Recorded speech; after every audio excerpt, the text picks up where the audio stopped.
Assalamualaikum warahmatullahi wabarakatuh. Perkenalkan, nama saya Tiara Nuridaya dengan NIM 23050574, nama prodi Ilmu Komputer C Malam. Mata kuliah adalah Dasar-Dasar Pemrograman, Universitas Yatsi Madani. Saya ingin mempresentasikan tentang dasar-dasar pemrograman. 1. Konsep dasar dan pengantar bahasa pemrograman. A. Jelaskan apa yang dimaksud dengan konsep dasar pemrograman. Mengapa konsep ini penting bagi seorang programmer pemula? Jawabannya, konsep dasar pemrograman adalah fondasi atau landasan utama yang harus dipahami oleh setiap programmer, baik pemula maupun yang sudah berpengalaman. Ini adalah ide-ide fundamental yang menjadi dasar dari semua bahasa pemrograman dan cara kerja komputer dalam menjalankan program. Memahami konsep dasar pemrograman sangat penting bagi programmer pemula karena ada beberapa macam, yaitu fleksibilitas dalam belajar bahasa pemrograman baru. 2. Membangun logika pemrograman yang kuat. 3. Menulis kode yang lebih efisien dan terbaca. 4. Mencegah kesalahan umum. 5. Membuka peluang karir yang lebih luas. B. Berikan contoh singkat mengenai satu bahasa pemrograman yang Anda pelajari dari mengapa Anda memiliki bahasa tersebut. Jawabannya, saya memilih Python karena bahasa ini sangat cocok untuk pemula seperti saya. Sintaksinya mudah dipahami, membuat saya cepat menguasai dasar-dasar pemrograman. Selain itu, fleksibilitas Python memungkinkan saya untuk bereksperimen dengan berbagai proyek yang menarik. Python adalah salah satu bahasa pemrograman yang paling populer saat ini. Terutama bagi pemula, saya sering menggunakan Python karena beberapa alasan. Pertama, sintaks yang mudah dibaca. Python memiliki sintaks yang sangat mirip dengan bahasa Inggris sehari-hari. Ini membuat kode Python lebih mudah dibaca dan dipahami, bahkan bagi yang baru belajar pemrograman. 2. Fleksibilitas. Python dapat digunakan untuk berbagai macam tugas, mulai dari mengembang web, analisis data, pembelajaran mesin, hingga otomatisasi tugas. 3. Komunitas yang besar. Python memiliki komunitas pengguna yang sangat besar dan aktif. Ini berarti Anda akan mudah menemukan dokumentasi, tutorial, dan bantuan jika mengalami kesulitan. 4. Banyak pustaka. Python memiliki banyak pustaka library yang siap pakai untuk berbagai keperluan. 2. Struktur dan sintaks dasar. A. Apa itu struktur dasar dan sintaks dalam bahasa pemrograman yang Anda pelajari? Jawabannya adalah 1. Komentar. Digunakan untuk menjelaskan kode pemrograman agar lebih mudah dipahami oleh programmer lain atau diri sendiri di masa mendatang. Dimulai dengan tanda pagar. Contoh, Python tanda pagar ini adalah komentar 1 baris, tanda kutip 2, ada 3, ini adalah komentar multi baris dan ada kutip 2. 2. Variabel, tempat untuk menyimpan data. Tidak perlu dideklarasikan tipe datanya. Python bersifat dinamikal. Tipe contoh Python nama sama dengan kutip 2 atau Johan Dae, kutip 2 umur sama dengan 30. 3. Tipe data. Beberapa tipe data dasar di Python. 1. Int bilangan bulat, contoh 10, min 5. 2. Float bilangan desimal, contoh 3.14, min 2.5. 3. Start text, contoh kutip 2 hello, kutip 2. 4. Bool, nilai boolean, true atau false. 5. List, kumpulan data yang terurut dan dapat diubah, contoh 1, 2, dan 3. 6. Tuple, kumpulan data yang terurut dan tidak dapat diubah, contoh 1, 2, dan 3. 7. Dit, kumpulan data yang tidak terurut dan terdiri dari pasangan kunci nilai. Contoh, kutip 2, nama, kutip 2, titik 2, kutip 2, Johan, kutip 2, koma, kutip 2, umur, kutip 2, titik 2, 30, dan tutup kurung. 4. Operator digunakan untuk melakukan operasi pada data. Contoh, aritmatika, plus, koma, min, koma, bintang, koma, garis 2, koma, garis 2, dan garis 2. Buka kurung pembagian bulat, tutup kurung, koma, persen, tutup kurung, modulo, tutup kurung. Perbandingan, logika, and, or, dan not. 5. Struktur kontrol digunakan untuk mengontrol alur eksekusi pemrograman. Percabangan, if, else, dan elif.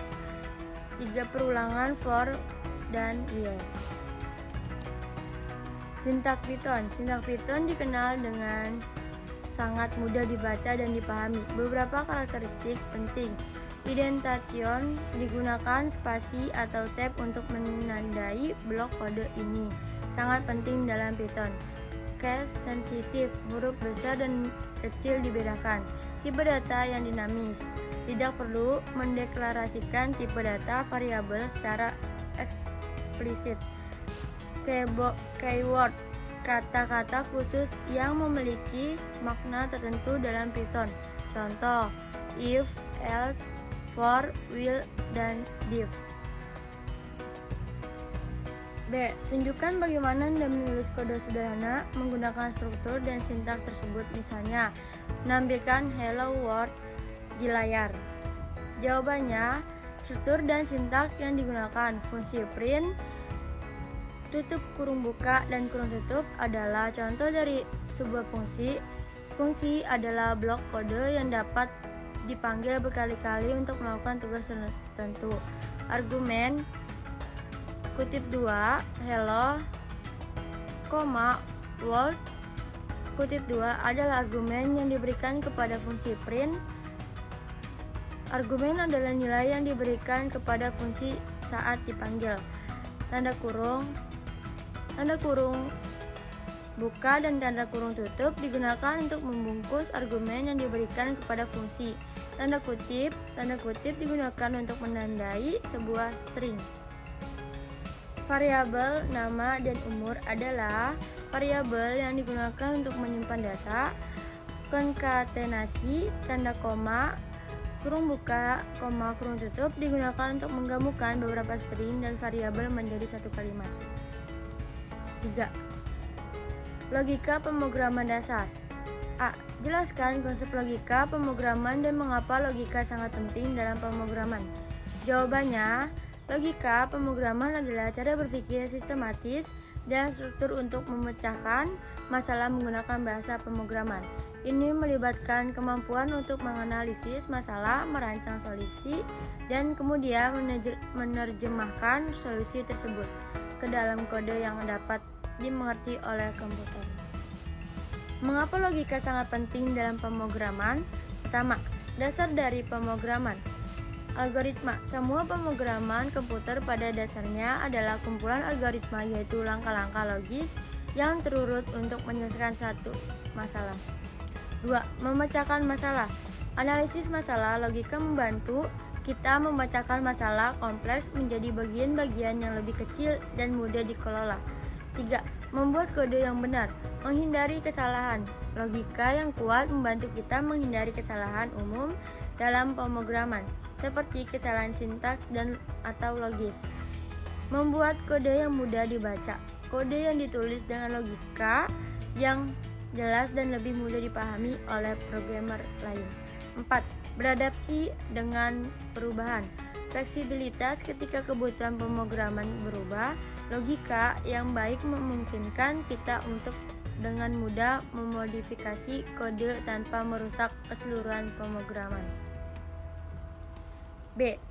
Berikan contoh pengguna logika dasar dalam bahasa pemrograman yang Anda gunakan seperti membuat keputusan sederhana atau perhitungan. Jawabannya, usia buka kurung, input, buka kurung, kutip 2, masukkan usia Anda.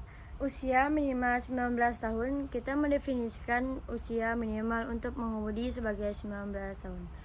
If usia lebih besar, usia minimal ini adalah bagian bercabang kondisi. If digunakan untuk memulai suatu kondisi.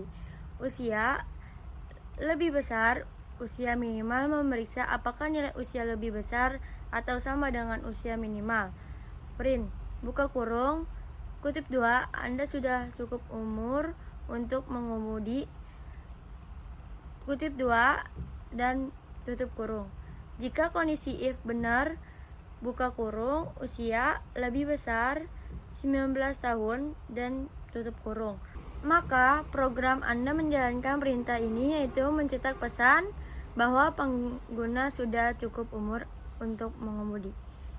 Else, jika kondisi if salah, usia lebih kecil 19 tahun, maka program akan menjalankan perintah di bawah else. Print, buka kurung, kutip 2, Anda belum cukup umur untuk mengemudi, kutip 2, dan tutup kurung. Jika usia kurang dari 19 tahun, program akan mencetak bahwa pesan pengguna belum cukup umur untuk mengemudi. 4. From dan input pengguna. A. Bagaimana cara membuat from untuk mengumpulkan data dari pengguna? Langkah-langkah untuk membuat formulir. Yang pertama, tentukan tujuan. Apa yang ingin Anda ketahui dari pengguna? Siapa target audiens Anda? 2. Desain pertanyaan. Gunakan bahasa yang jelas dan mudah dipahami. Hindari pertanyaan yang ambigu atau terlalu panjang. Urutkan pertanyaan secara logis. 3. Pilih jenis pertanyaan. Pilih ganda untuk pertanyaan dengan jawaban yang sudah ditentukan. Isinya singkat. Untuk jawaban yang bersifat teks singkat. Untuk mengukur tingkat persetujuan atau ketidaksetujuan. Kontak centang. Untuk memilih beberapa opsi jawaban dasar. Drop down untuk pilihlah jawaban yang banyak. 4. Atur tata letak. Pastikan formulir mudah dibaca dan dinavigasi. Gunakan tata letak yang bersih dan teratur. 5. Uji coba. Minta beberapa orang untuk mengisi formulir Anda. Perbaikan kesalahan atau kebingungan yang ditemukan. Buatlah contoh from sederhana dalam bahasa pemrograman yang Anda pelajari dan jelaskan bagaimana data input dari pengguna diproses. Dan di sini ada contohnya. Dan di sini ada penjelasannya. Struktur HTML. Doc tipe HTML menyatakan bahwa dokumen ini adalah halaman HTMLS. Ini adalah deklarasi tipe dokumen yang penting untuk browser agar dapat menginterpretasikan kode dengan benar. HTML, elemen akar dari setiap halaman HTML. Semua elemen lainnya berapa di halaman tag ini. Hit bagian kepala dokumen HTML.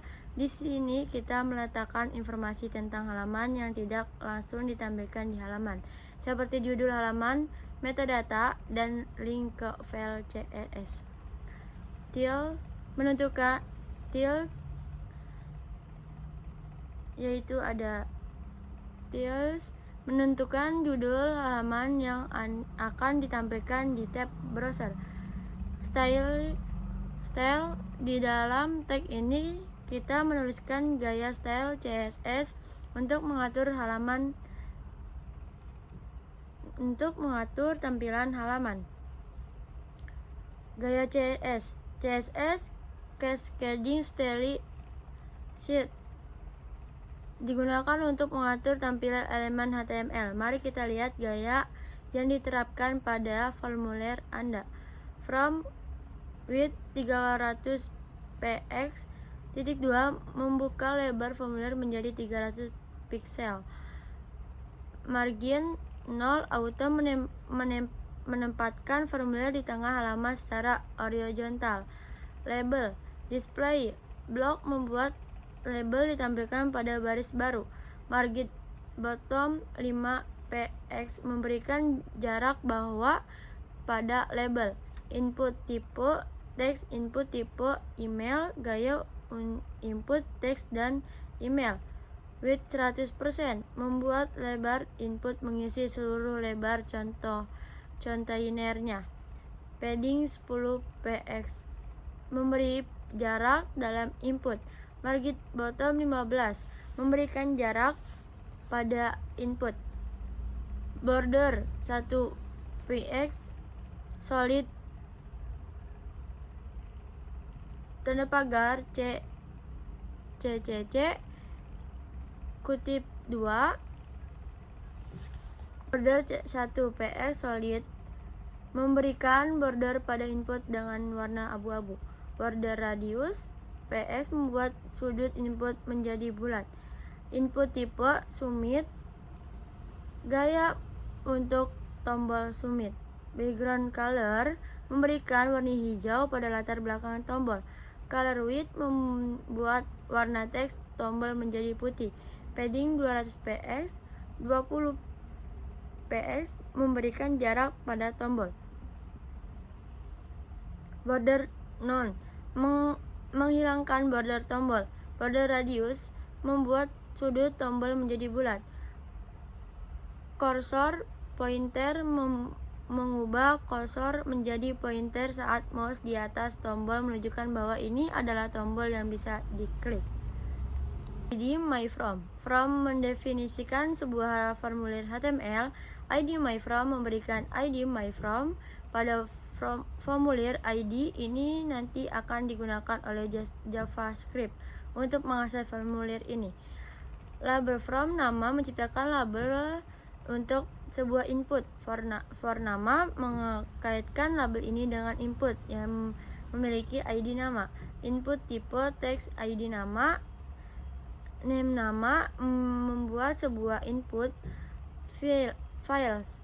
Tipe teks membuat input files untuk teks satu baris. ID nama memberikan ID nama pada input. Name nama memberikan nama pada input. Nama ini akan digunakan untuk mengirim data input ke service ketika formulir dikirim. Input tipe email, ID email, name email, required membuat input file untuk alamat email. Tipe email membuat input file khusus untuk alamat email. Required membuat input file ini wajib diisi. Input type submit membuat tombol submit untuk mengirimkan data formulir. JavaScript dokumen get element by ID myFrom mendapatkan elemen formulir dengan ID myFrom. An event listener submit menambahkan event listener pada formulir. Event listener ini akan dijalankan ketika formulir disubmit diklik tombol submit. Event present default mencetak perilaku default dari formulir ketika submit. Biasanya formulir akan mengirimkan data ke halaman yang sama. Const nama dokumen get element by ID nama value mendapatkan nilai dari input dengan ID nama. Cost email dokumen get email by ID email value mendapatkan nilai dari input dengan ID email dengan input dengan ID email. Cost email dokumen get element by ID email value mendapatkan nilai dari input dengan ID email. Alert menampilkan sebuah alert pop-up yang berisi nilai nama dan email yang telah dimasukkan pengguna. 5. Struktur kontrol if, else, dan switch. Apa itu struktur kontrol seperti if, else, dan switch? Jelaskan dengan contoh bagaimana struktur kontrol ini bekerja. Struktur Struktur kontrol adalah bagian penting dalam pemrograman yang memungkinkan program untuk membuat keputusan berdasarkan kondisi tertentu. Bayangkan pemrogram sebagai sebuah resep struktur kontrol seperti petunjuk jika, tidak, atau pilihlah yang menentukan langkah selanjutnya dalam resep tersebut. Di sini ada contohnya dan dijelaskan dalam contoh ini pemrograman akan memeriksa apakah nilai lebih besar atau sama dengan 80. Jika benar, maka pesan lulus dengan nilai sangat baik akan ditampilkan. Struktur switch tidak ada dalam Python, tetapi ada dalam bahasa pemrograman lain seperti JavaScript dan C++. Switch digunakan untuk memeriksa nilai variabel terhadap beberapa kemungkinan nilai dan menjalankan blok kode yang sesuai. Penjelasan contoh. Pemrograman memeriksa nilai variabel hari. Jika hari adalah Senin, maka pesan hari kerja akan ditampilkan. Jika hari adalah Selasa, Rabu, Kamis, atau Jumat, maka pesan hari kerja juga akan ditampilkan. Jika hari adalah Sabtu atau Minggu, maka pesan hari libur akan ditampilkan. Jika nilai hari tidak cocok dengan semua case di atas, maka pesan hari tidak valid akan ditampilkan. B. Buat contoh kode sederhana yang menunjukkan bagaimana program Anda membuat keputusan berdasarkan input pengguna. Program sederhana dalam Python yang meminta input pengguna untuk menentukan apakah sebuah angka yang dimasukkan adalah genap atau ganjil. Penjelasan: angka sama dengan buka kurung input, buka kurung, kutip 2, masukkan sebuah angka, titik 2, kutip 2, dan tutup kurung 2, dan diakhiri titik 2. Input, buka kurung, dan tutup kurung digunakan untuk meminta pengguna memasukkan nilai dari keyboard. Buka kurung, dan tutup kurung mengubah nilai input yang berupa teks string menjadi bilangan bulat integer. Dimasukkan pengguna disimpan dalam variabel angka. If angka dibagi 2 sama atau tidak dengan 0, dan diakhiri titik 2 dua kali. Dibagi adalah operator modulus yang digunakan untuk mencari sisa pembagian. Jika sisa pembagian angka dengan 2 adalah 0, berarti angka habis dibagi 2, sehingga angka adalah bilangan genap. Print, buka kurung, angka, dan kutip 2 adalah bilangan genap. Kutip 2 dan tutup kurung dan diakhiri titik 2. Jika kondisi if benar, angka genap, maka perintah print akan mencetak pesan bahwa angka adalah bilangan genap.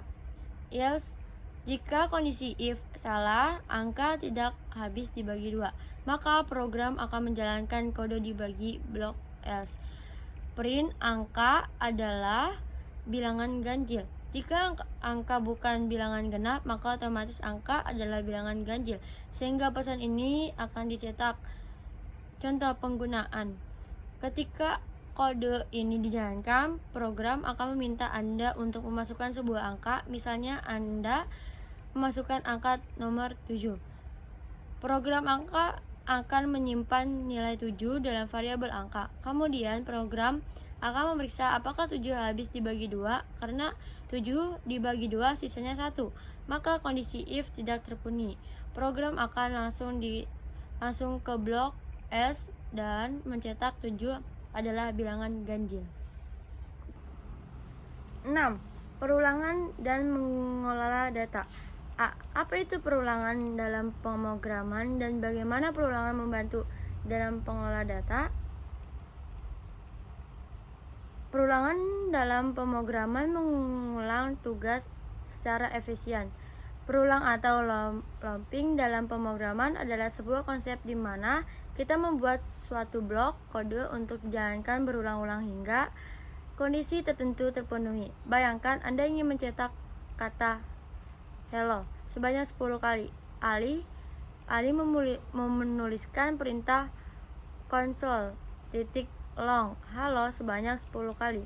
Anda bisa menggunakan perulang untuk melakukan tugas ini secara otomatis. Mengapa kita membutuhkan perulangan? Efisien mengurangi penulisan kode yang berulang-ulang. Fleksibilitas memungkinkan kita untuk memproses data dalam jumlah yang tidak pasti.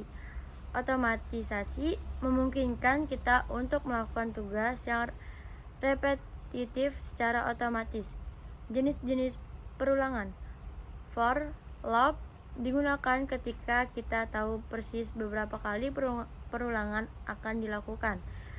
While loop digunakan ketika kita ingin terus melakukan perulangan selama suatu kondisi tertentu terpenuhi. Do while loop mirip dengan while loop, tetapi blok kode akan dijalankan setidaknya sekali sebelum kondisi diperiksa. B. Berikan contoh pengguna perulangan untuk melakukan tugas yang berulang seperti mencetak angka dari 1 hingga 10. For in Ranger buka kurung 1,10 tutup kurung dan diakhiri titik 2. Fungsi Ranger buka kurung 1,10 buka tutup kurung menghasilkan sebuah sequence angka dari 1 hingga 10. Buka kurung tidak termasuk 11. Print mencetak nilai I pada setiap iterasi. Sekian presentasi dari saya, kurang lebihnya mohon maaf. Wabillahi taufiq wal hidayah. Wassalamualaikum warahmatullahi wabarakatuh.